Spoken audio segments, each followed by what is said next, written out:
4వ తారీఖు రాత్రికి బెంగాల్‌లో బీజేపీ విజయం చెప్పేదాకా నేను నమ్మలేను. ఎందుకు అంటే గతంలో గూడా క్రిందటిసారి గూడా బీజేపీ గెలిచేస్తుందన్నటువంటి రిపోర్ట్స్ వచ్చి, ఆ తర్వాత చూస్తే ఆవిడ విజయం సాధ్యమైంది. కాబట్టి ఇప్పటికీ యాక్సెస్ మై ఇండియా చెప్పినట్టుగా గ్యారంటీ చెప్పలేని పరిస్థితిలో భయంతో ఉన్నారు. ఆ చెప్పినటువంటి 20 మందితో నమ్మేయడానికి లేదు. 2, 3 సర్వేలు మమత గెలుస్తుందని గూడా ఇచ్చినియి. కాబట్టి అక్కడ ఇంకా కన్‌ఫ్యూజన్ ఉంది. ఒక్కటి ఖాయం. బీజేపీ గెలిస్తే ఎట్లుంటది? మమత గెలిస్తే ఎట్లుంటది? మమత గెలిస్తే జాతీయ రాజకీయాల్లో చక్రాలు తిప్పడానికి తనెళ్తూ బెనర్జీని అక్కడ కూర్చోబెడతది. జాతీయ రాజకీయాలలో మోడీకి శత్రువుగా దేశమంతా తిరిగేస్తది.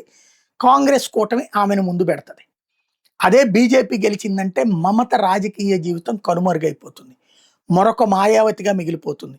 మరొక శశికళగా మిగిలిపోతుంది. మరొక మాణిక్ సర్కార్ లాగా మిగిలిపోతుంది. క్రమంగా కాలగర్భంలో కలిసిపోయే నితీష్ కుమార్ లాంటి నాయకురాలుగా మిగిలిపోతుంది. ఉంటది. ఏమీ అయిపోదు. ఎందుకంటే ప్రతిపక్షంలో ఉన్నా కూడా కీలకమైనటువంటి పాత్రే ఉంటుంది. కానీ మళ్ళీ అధికారం అందుకోవడం సులభం గాదు. ఆవిడ జీవితంలో అట్లాగే జాతీయ నాయకత్వంలో మళ్ళీ చక్రాలు తిప్పడం అన్నటువంటిది కూడా సాధ్యం కాదిక.